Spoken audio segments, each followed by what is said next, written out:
Good morning, everyone, and welcome to First National Bank Alaska's The Cyber Threat 2022, a webinar developed and presented by Mike Mason, Senior Information Security Manager and Vice President here at First National Bank Alaska. Mike comes to us with more than 20 years of cybersecurity experience, and so he is truly passionate about this topic. I'm Louis Omer, Business Development Manager here at First National Bank Alaska on behalf of the entire bank. Thank you for joining us, for tuning in today. October is Cybersecurity Awareness Month, something that Congress began back in 2004. They had the objective of helping consumers and helping business owners learn how to protect themselves during a time of increased online and technology driven threats and scams. And one of our primary responsibilities here at First National Bank Alaska is to protect your money. And we have a lot of internal safeguards to do so. We also find it important to educate people about cybersecurity. And that's one of the reasons why Mike developed this presentation for you today. At the end of the presentation, Mike's going to host a live question and answer session. If you're logged in via Zoom, you should see a little question and answer, a little Q&A icon on your screen.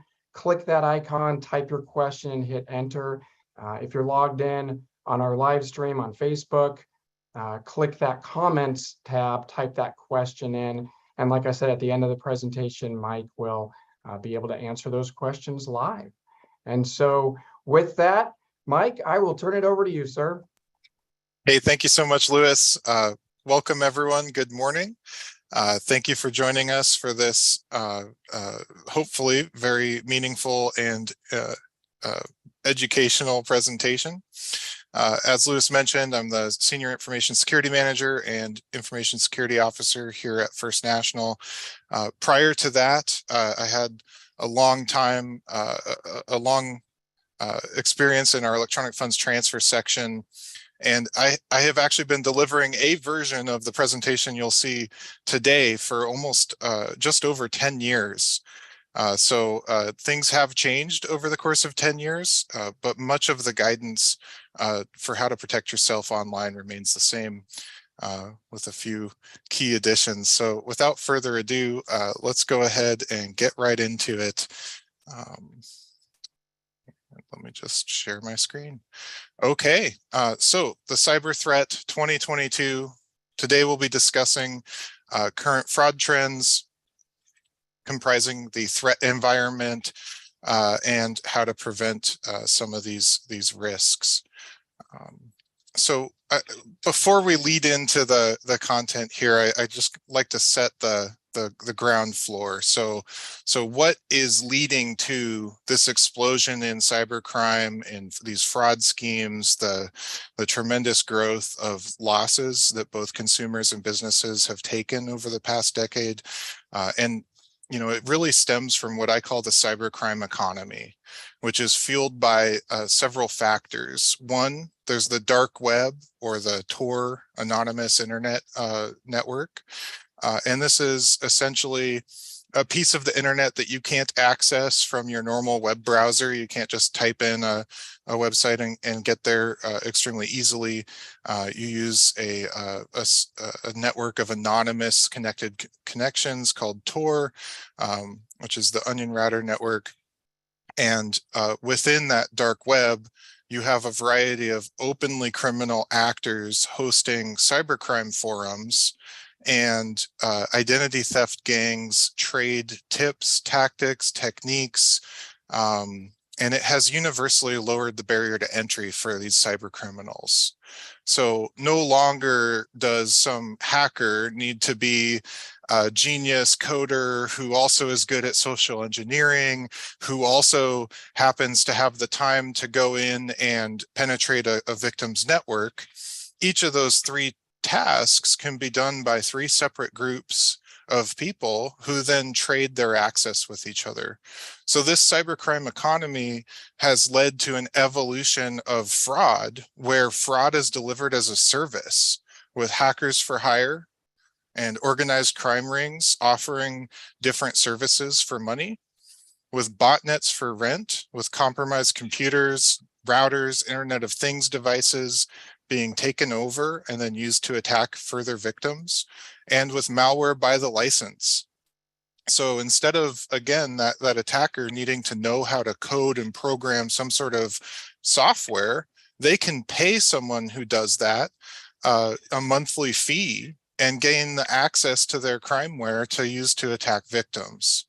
So again, back to that quote from Brian Krebs on the last slide, it has universally lowered the barriers to entry for these would-be cyber criminals. And so that's why we've seen this massive growth in fraud and scams and cyber crime losses over the past 10 or so years.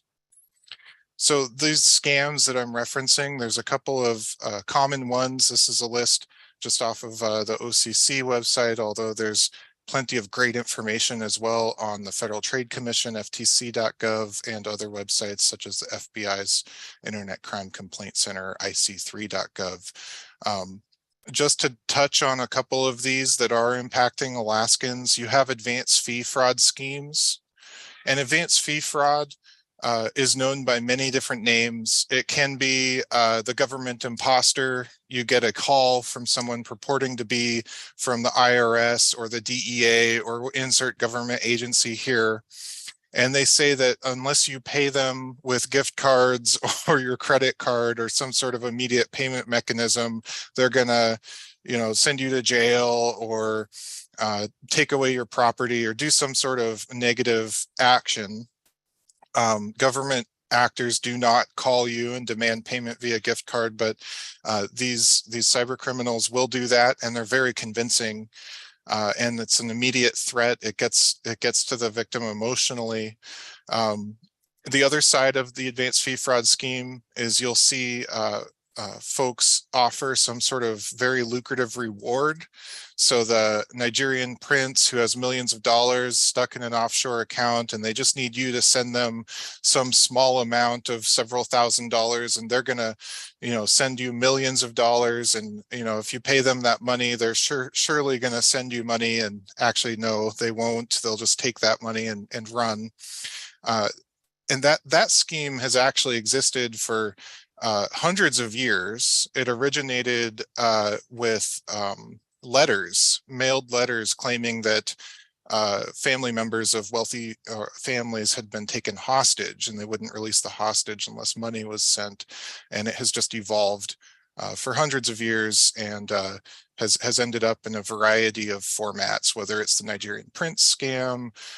It can also take the form of timeshare sales. The entity will contact someone claiming that they can help them sell their timeshare, but then they'll demand some sort of upfront fee, and then they need another fee, and oh, the sale is really close, but now we need you to pay the taxes in advance. And they always have some sort of scheme, to continue getting the victim to keep sending them money until they finally just stop responding and the asset is not ever sold.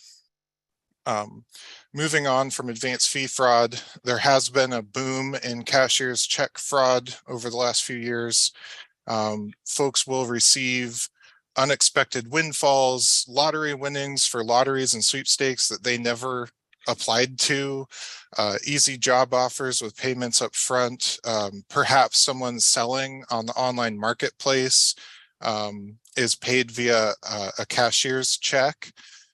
Oftentimes these checks are completely fraudulent or fictitious, or they're counterfeit and they're drawn on some business account.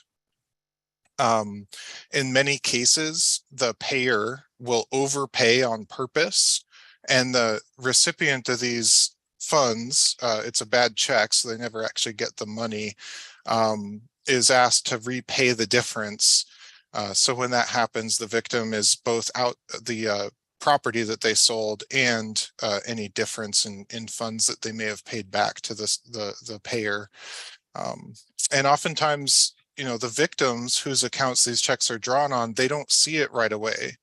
So when there's several victims here, the seller deposits the check to their bank account, there might be a hold placed on it for a couple of days, and then that hold is dropped off and they think it's good money. But when the victim whose account the check was drawn on reports it to their bank, that bank is going to report it to the seller's bank, and that money they thought was good is going to go away. And so you end up with multiple victims in some of these schemes. You have identity theft, and it's growing exponentially. There's been dozens of data breaches every year, and I'll talk about some of those a little later on.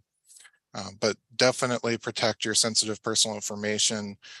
You don't want to share your social security number or other sensitive details online or with untrusted parties.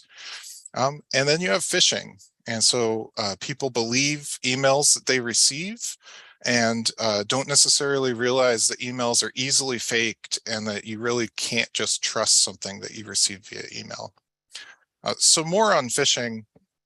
Phishing is really just like this. You get an email, it's purporting to be from some sender that you trust. It's regarding a topic that is likely to gain attention from the intended audience. This is an example of a COVID-19 scam that was targeting college students back in 2020. And so right after the pandemic really began, students were, of course, not in school. They may have taken out student aid loans and things of that nature as a topic of concern for that audience. And these scammers used what looked like believable sending email addresses. And then they told these students, hey, you've got a message from the financial department, click here. And so all it is a lure, and they're trying to get the victim to click that link. And that's really all you need to do to fall victim to some of these schemes, is to engage in that content, click that link, open that attachment, and often the next result will be very unpleasant. These phishing emails can be used to steal credentials. They can be used to insert malware, malicious software on your computer. We'll dig into a little more of what they can do with an email later. But moving on from your standard phishing schemes like this, what we've truly seen over the past few years is the email threat has evolved. There are now very sophisticated spear phishing campaigns. To contrast, if you're going fishing, right, you might have a fishing pole and you throw out your bait, or you might have a net and you don't care which fish you catch. You're just wanting to get as many as possible in your net. These spear phishing campaigns target a specific fish. So they feature professional writing. They're typically well-written attack emails. They don't have the common characteristics of misspellings and poor grammar, etc. Oftentimes, these fraudsters will work together and target specific industries or geographical areas, and they have a premeditated selection of victims. So the attacker will research an organization. They will create a fictitious identity on LinkedIn and then try to connect with multiple people within an organization that they want to target. They will research the public postings that organization is making. They'll look up their chain of command. They'll see who is the CEO, who's the CFO, who might have access to the power of the purse within that organization, and then they will target that individual or their delegates. So some of these spear phishing threats have been extremely sophisticated. This is an example of a threat that was targeting publicly traded companies. It's an email that's extremely well written. It's targeting the CEO, chief legal counsel, other C-suite executives of publicly traded companies. The email claims that an individual within the organization made negative posts on a public forum about the company and about the executive who received the email in particular. And then for a publicly traded company, it has this one key word, key phrase, that the individual may have unwittingly divulged confidential company information regarding pending transactions. which is code for someone spilled the beans about an upcoming merger or acquisition, and you have an SEC violation sitting out there at this website, click the link. So of course, these executives, very worried about the compliance concerns regarding private information being posted publicly, and possibly a little upset over some of the allegations that may have been made about them in this public thread, will click the link. And when they did click this link, the attackers then presented a login prompt and harvested the login credentials of those users. Now, these attackers were part of a group called Fnba. They targeted over 100 publicly traded companies. They harvested those credentials and then logged into the webmail of those chief legal counsel, CEOs, C-suite executives who were concerned about mergers and acquisitions being leaked. And so by self-selecting themselves by clicking that link, they then gave these attackers access to the very inside information that they were worried about being leaked. And then it was traded on. Now, Mandiant, FireEye is the original name of the company, did a big report on this, and there's a link available in this presentation. Many of the actual people doing these trades went to jail. The SEC went after them pretty heavily, but I guarantee the ringleaders, the people who came up with this scheme and organized it, were doing so from non-extradition countries, and they are still at large. They're playing out the next version of this scheme as we speak. And so that's an example of what leads to a scheme commonly called business email compromise. And business email compromise kind of takes spear phishing and puts it on steroids. So what is that? What is business email compromise? It's a type of fraud that involves what appears to be legitimate business email accounts. So the fraudster either gets control of someone's email account, say that CEO who clicked on the link and gave their login information, or they'll spoof an email. They'll mock an email that looks legitimate but is not. And then they'll either provide falsified payment instructions, they'll ask for private data, or they'll present some sort of malicious software to get into the victim's network. So a business email compromise attack typically involves some sort of trusted business contact, either a coworker, a vendor, a customer. They typically contain some element of urgency. There's time pressure, and oftentimes there's a request for secrecy, not to talk about it within the organization. So here's some examples of a few different types of business email compromise and who they target.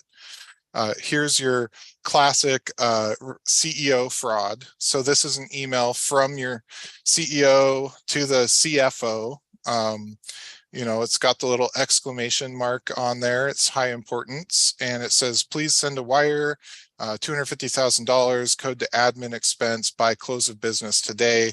Here's the wire instructions. So this is an example from a CEO to a CFO, but the email could be from the CFO to the accounts payable staff. Who the sender and recipient are is a little less relevant. What matters is the target is electronic payments, and the fraudster is trying to convince folks with the power of the purse to send wires. And if they can't send a wire, then an ACH to an account that's under their control or that's being used by someone to facilitate money laundering, such as a money mule. So if the recipient of this email trusts the email and reacts to it by carrying out these instructions and they send a wire, it is very unlikely that those funds can be recalled. Wires are good funds. That's why they use them when you're closing on a house or other important financial transactions. And so the best way to stop this fraud is to follow established practices, follow your procedures, and follow the approval chain of command within your organization. No one should be sending a $250,000 out without a second set of eyes and some sort of validation that it's authorized. And ideally, that validation shouldn't be done by replying to the email that you received. It should involve out-of-band communications, a phone call using your accounting software, however your organization handles payments. Now, another target of these email compromise schemes is the HR staff. Payroll diversion has seen a massive spike in the last 3 to 5 years. These fraudsters will typically, again, they do premeditated selection of victims. So they research the company, they look up everyone on LinkedIn, they find the HR people, and then they'll find the names of different employees. They'll create a free mail account, whether it's, Hotmail, Yahoo, Gmail, doesn't matter where, but they'll create an account that has the impersonated employee's name. And then they'll send an email to the work account of the HR staff saying, hey, I need to update my direct deposit. I changed banks. Can you send me the form? Now, I had mentioned data breaches earlier, just briefly, and I will go into those in more detail later. But these fraudsters are able to fill out those forms with all of the required information in many cases because they already have the private personal details of the person they're impostoring. So, if the form requires their social security number, no problem, they already have that. If it requires a signature, maybe they've got a copy of the person's signature. It's really sophisticated. Payment instructions should not be changed based on an email. Many companies these days are using some sort of internal website or other method to submit payroll deposit change requests as opposed to paper forms. And those are one way to try to safeguard against this, although you do want to make sure that employees are safeguarding their access to that site and not using commonly exposed passwords. Moving on from the HR target, one of the newer schemes in the last few years has been this relentless focus on gift cards by fraudsters of all stripes. So they might target any employee within an organization. Often the email will purport to be from that employee's supervisor. The email, sometimes text, they will reach out via any means possible, phone call, etc. But the communication will claim it's urgent. There may be serious consequences if the gift cards aren't purchased right away. They might even instruct the recipient as to what gift cards, Apple, iTunes, or a variety of other specific card types. And the reason is the fraudsters can immediately drain those cards and purchase fictitious products offered by fictitious merchants that they have control over their accounts in those ecosystems. So they get the money transferred to them right away. As soon as that card is provided, it gets drained. And when the victim tries to go back and undo the transaction, it's too late. So I mentioned I've been giving this presentation for about a decade. I've included this number since the FBI first started reporting on it, and I would invite everyone, whether you're in the Zoom or on Facebook Live in the chat, this is the number of losses reported to the FBI over a 5-year period related to business email compromise. Go ahead and put in the chat what you think that number might be. And I'll give a hint. When I first started giving this number in my presentations, it was 798 million. So that was quite a few years ago, predating this time frame. So I'll give everyone just a couple seconds. Go ahead and put some guesses in the chat. And drum roll. It is now up to 43 billion over a 5-year period and growing.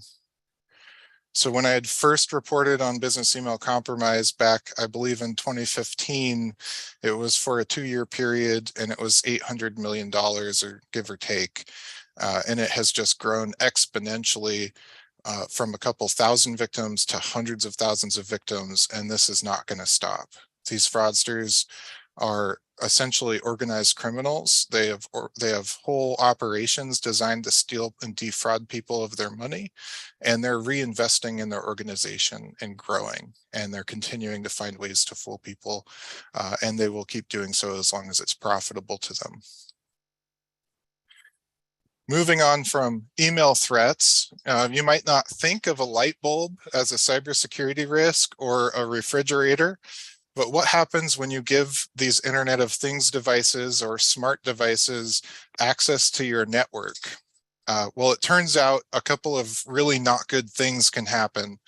Uh, Many of these smart devices aren't so smart about cybersecurity. They may come with default login credentials like the username admin and the password.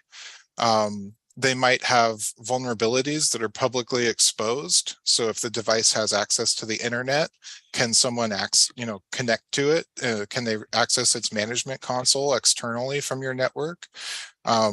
When you get these smart devices and deploy them within your home or your business, are they behind a firewall, and have you explicitly blocked their access to the public internet? These are kind of a couple of good questions to ask. And since the FBI came out with this PSA in 2017 about IoT devices, we have seen a really rapid growth in the use of botnets. So if we go back to 2016, there was a botnet called Mirai, which had a record-setting 620 gigabit per second denial of service against a security researcher website. This botnet was eventually dismantled, but the person who coded it released the source code to the internet. So there have been re-instances of Mirai from 2016 to today that take advantage of many of the same flaws that were present back then. Things like IP security cameras or other intelligent devices plugged into networks that have basic username and password combinations are often easily taken over by these simple computer programs. And the way it works is an attacker will infect a device. They take over your DVR or your security camera or your smart light bulb. They then instruct that device they've taken over to scan the internet and look for nearby devices that might have the same login credentials. And once they compromise those devices, they then repeat the process. And so you could see how that would then grow exponentially as the number of compromised devices continues to increase. These botnets are used to conduct further attacks. They can be used to send spam and commit other cyber crimes. Now, I would be remiss in a cyber threat presentation to not talk about corporate account takeover. And so I had mentioned personal identity theft. Corporate account takeover is kind of a type of business identity theft, and it's where cyber criminals seek to gain access to the financial resources of a business using valid login credentials, or they might attempt to gain access to a business's network to get sensitive information. And often the attacker will either directly initiate payments to accounts under their control, or they will hold that information ransom and demand a payment be made. So how does corporate account takeover work? How do they get into the network? Well, email. Email is ubiquitous. Everyone has it. They can insert malicious software or malware into attachments, or they can host it on a website and trick people into clicking links. And as soon as you click that link or go to that fake website, there might be a pop-up or a download that tricks the user into accepting the email, accepting the malware on their computer, or there could be a drive-by download. There have been a number of vulnerabilities discovered in commonly used internet browsers over the years, where malicious software can be installed on the computer or be loaded into the memory on the computer without the user's knowledge or consent, without them even clicking or engaging in the page. They can go old school, just sticking a USB drive into a computer or leaving it on the ground in the parking lot and putting a label "free movies" on it. You would be surprised how many employees will pick up an unknown USB device and then plug it into their work computer to see what's on it. And by doing so, they may unwittingly grant access to an attacker who then can see what's on their computer and do things to it. Network infiltration doesn't require USB. If your comms closet isn't locked, if you have a router or other network device exposed and someone can gain physical access to that device, they may be able to then penetrate your network in a way that you wouldn't expect. And more recently, we have seen a prolific rise in the number of vendor compromises where malware or other malicious code is delivered alongside legitimate updates from compromised vendors. And that's what's known as a supply chain attack. And I'll talk about that in just a second. The end run of them having compromised that that network, the business or person who opened that malicious software these days is most likely going to result in ransomware being delivered to the different servers and computers of that organization, and may, in some cases, even involve what are called wiper attacks, where the computer assets are actually destroyed through software. Ransomware is pernicious. It is really a scourge right now, and is probably most organizations' number one fear. And it really relies on folks, falling victim to these social engineering schemes and allowing access to the network, either through exposed credentials or computer compromises, network compromises. Once the attacker gains access to the network, they then, explore that network, they move laterally through it, and they'll escalate their access to the point where they can then encrypt all of the key servers and backups if possible, so that they can try to lock down that company and demand a ransom be paid in exchange for a decryption key. Now, I had mentioned the supply chain risks and supply chain attacks, and those have increasingly become a really front page type issue. So this is where you might have legitimate software such as SolarWinds, or perhaps a vendor that you purchase software from has included some sort of open source software repository like Log4j in their software.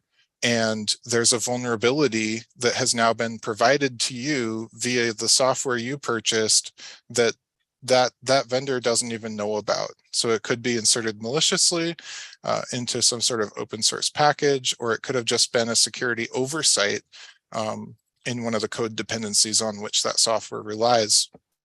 Once attackers become aware of or have executed the insertion of this malicious code, they then abuse it. They go and attack the companies using that software. And the risks associated with supply chain has never been higher, as Maria Korolov said in the CSO Online article linked here. So we all need to really ask a lot of questions, dig into our vendors, these suppliers of software, and really investigate our software supply chains to make sure that they're secure. And I had mentioned data breaches a couple of times. So, when I talk about these fraudsters having people's personal information, and you think, well, how do they have my social security number?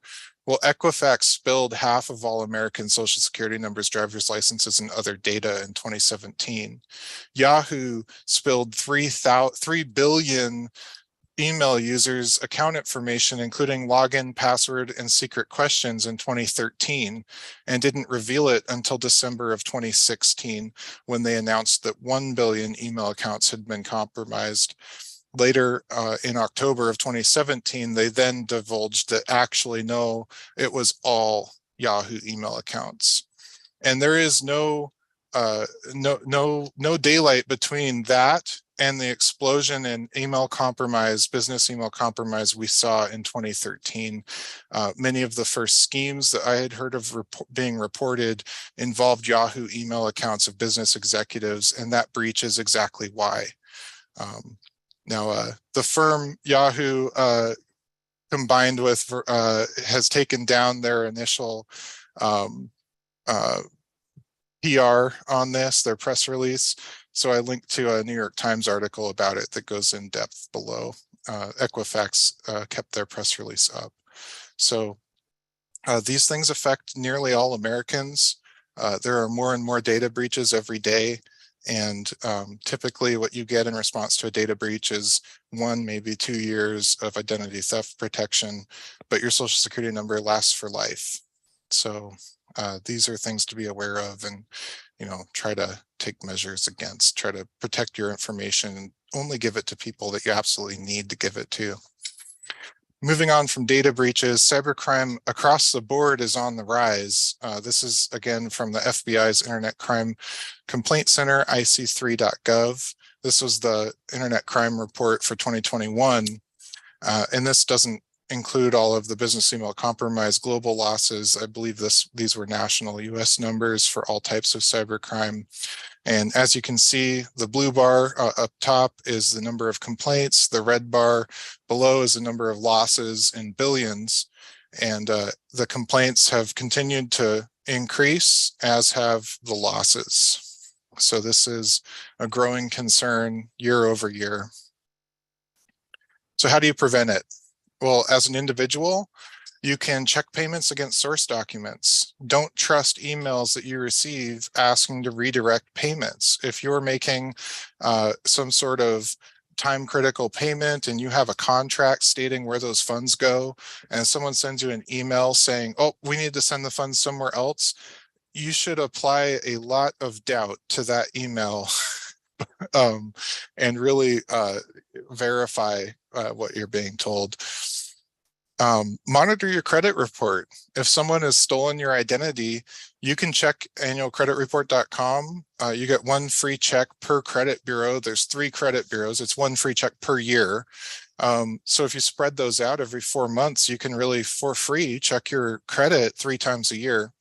And if you know you're a victim, if your information has for sure been exposed, if you see people attempting to take advantage of or steal your identity, consider using one of those monitoring services or even freezing your credit.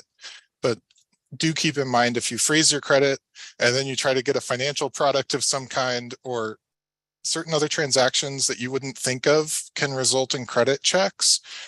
So freezing your credit does mean you may need to thaw the freeze every so often if you're going to apply for a loan, or in some cases get insurance or other sorts of activities that may involve a credit check. You want to use strong, unique passwords. Do not use the same password on every website.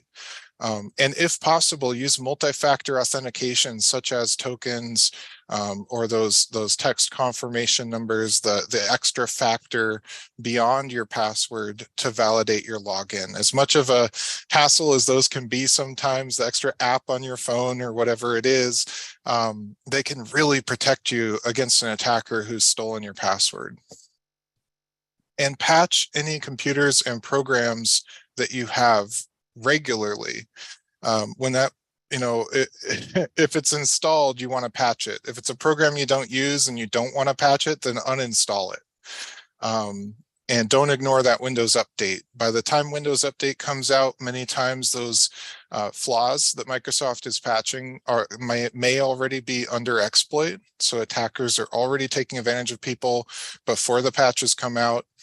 And often shortly after patches are released, they will get reverse engineered, and then new attacks will be developed based on that patch. So if you don't take that patch and get it in place, your system is more likely to be taken over by an attacker. And monitor your account statements and your card activity. As consumers, our personal accounts have a protection under Regulation E, so that really protects a lot of electronic transactions up to 60 days after the statement date. But you don't want to wait 2 months and then find out a bunch of your money's been taken away. The sooner you discover and stop that fraud and report it to your bank, the better. As businesses, there is no Regulation E protection for businesses.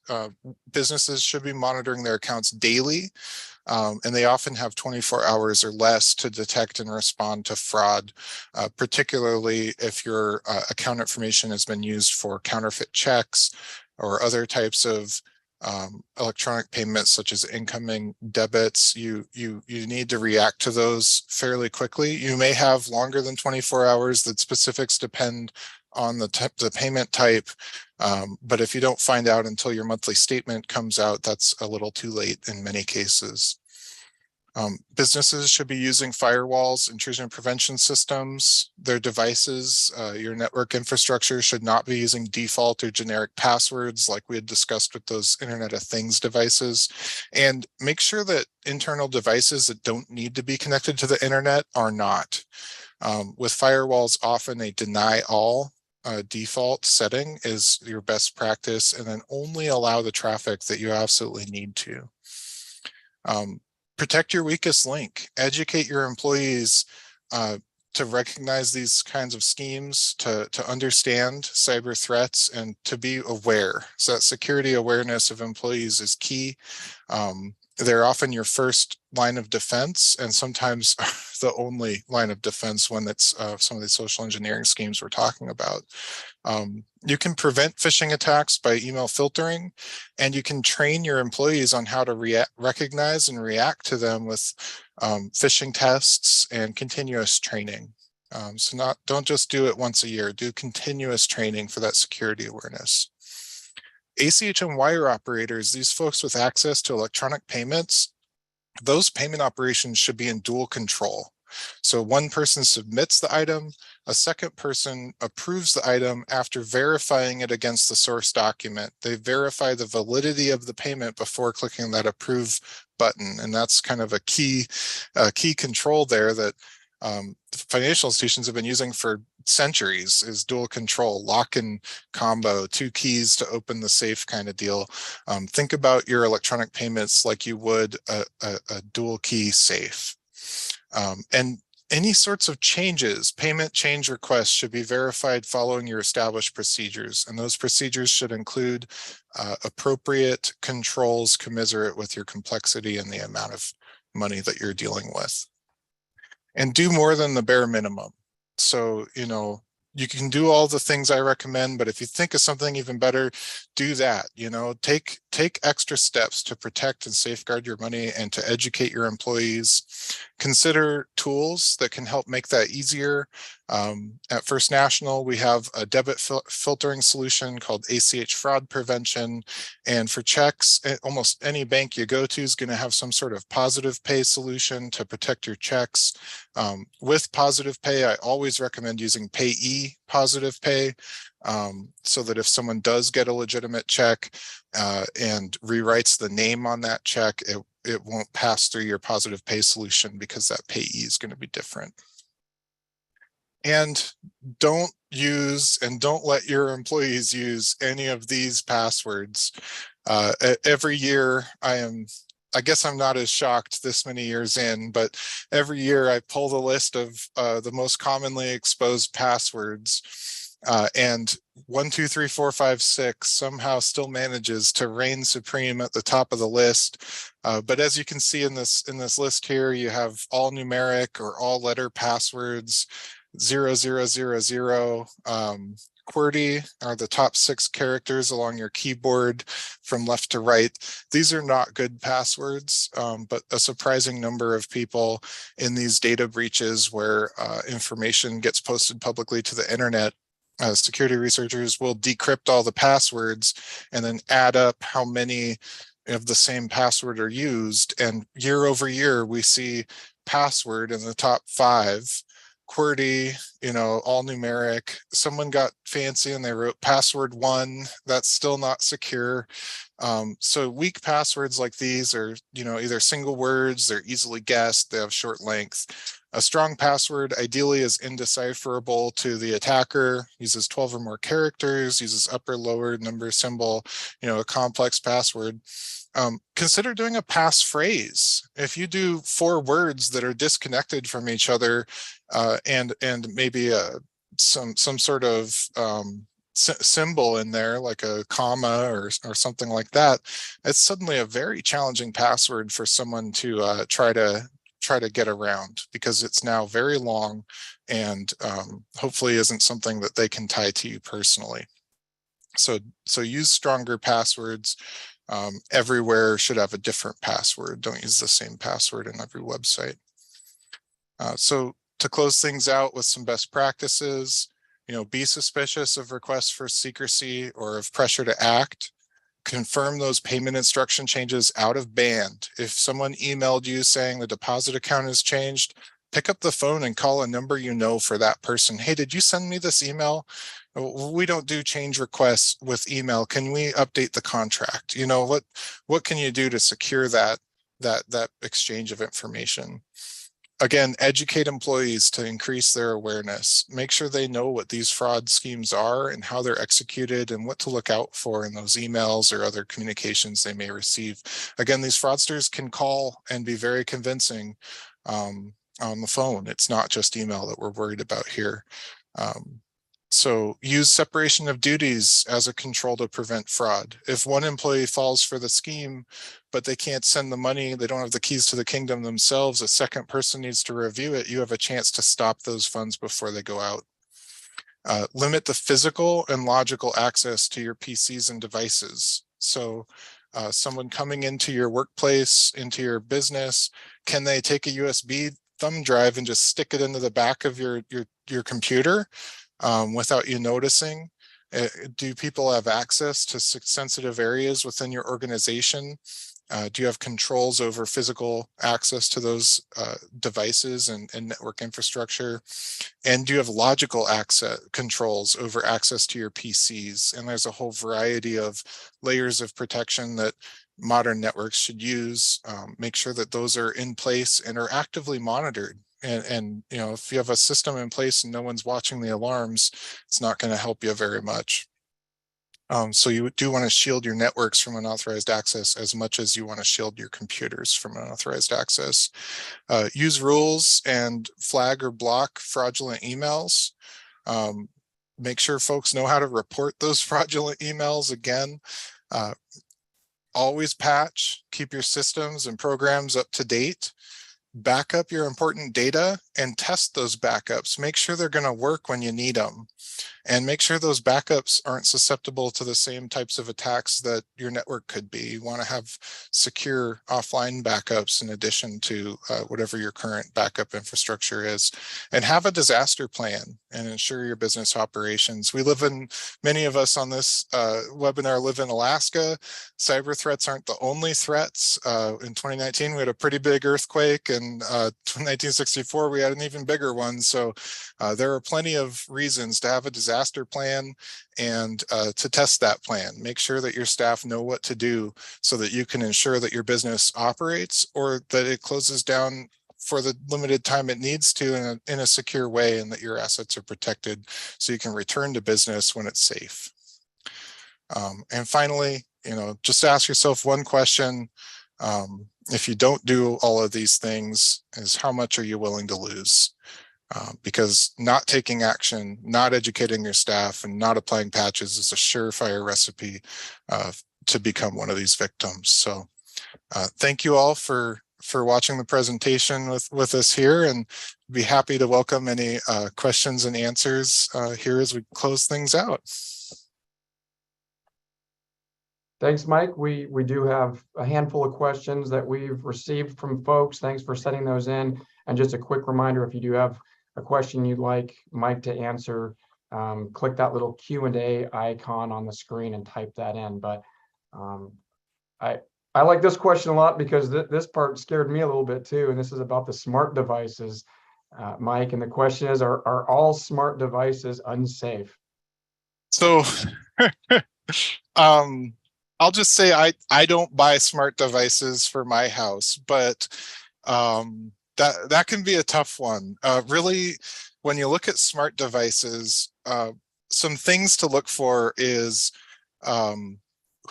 who is manufacturing this smart device. Is it a well-known manufacturer do they have support policies? Do they have a security policy? Do they release patches and updates? Do they have history doing this type of activity? Many times the most egregious security failures in these smart devices come from kind of fly-by-night companies that pop up and then go away. So if it's an off-brand thing and that company just opened up, and you've never seen them release a security patch for their devices, they may never release one before they close their doors. So the reputability of the provider may be a factor, but even reputable providers of these smart devices have released devices that have very concerning flaws. And I believe the majority of consumers who buy a smart light bulb or a refrigerator that tells you when you're running out of milk or whatever, I don't know why you want a smart refrigerator, but they exist. You know, I doubt the majority of people that purchase these devices think about, hey, I should go check the manufacturer's website and see if there's a security patch for my light bulb. So even if it's a reputable manufacturer that's going to have some form of some form of updating process, if you're not monitoring for those updates, does that really help you? So it's a bit of a muddled answer. I apologize, but it depends is probably the best answer. And you want to, as a business, really evaluate how you deploy those devices, how you select them, and how you're going to maintain them, and what controls can you put in place to protect your network from them and protect them, the devices, from the internet. So really my advice would be lock it down if you have to have it. You know, obviously cameras these days, there's a lot of benefits to having a camera that's an IP camera, but there can be drawbacks if it has flaws. So, you know, do your research and safeguard against the attacks against those devices by configuring your firewall appropriately. And scan. You can scan your network for vulnerabilities. If you detect a vulnerability on a device, now you can take action to try to mitigate that risk, as long as you know it exists. Great question, thanks. Thanks, Mike. Next question we have here. What should companies do to protect their employees from email compromise? So educate. Make sure that your employees are aware of the email risks. You know, arm them in advance with the tools that they need to react appropriately to those emails, to suspect them, one, and how to report and escalate urgency in responding to fraudulent or fictitious emails they might receive. And then of course, add layers of security. You know, there's tools that you can use to filter out the bad emails. They'll never reach 100%, but if you're at 99 point something percent, at least most of those emails won't make it through. And for the few that do, make sure that your employees know how to report them. That's great. And this is a related question here, Mike. You did talk about training employees a few times. Is there something that can be found online that's a kind of a training program that's already been written that company owners or bosses can use for those training? There are quite a few resources online for training, and I don't have a list of them on hand right at the moment, but specific to like email fraud risks, I think is what the question is. You know, you can look into different providers of security awareness training. So if you Google the phrase security awareness training, there are a number of providers in that space that provide customized training to your employees. And those trainings can include phishing tests where the training provider will mock up, you know, a phishing email and deliver it to your employees, and then test to see how many employees engaged with that email. And you want to capture two metrics there. So you want to see how many employees clicked the link, who fell for it, right? And you want to give them some additional training and coaching. And then you want to see who reported it as not legitimate, because you want to have that carrot and stick, right? You want to reward the people who reported the email. You want to let them know they did a good job.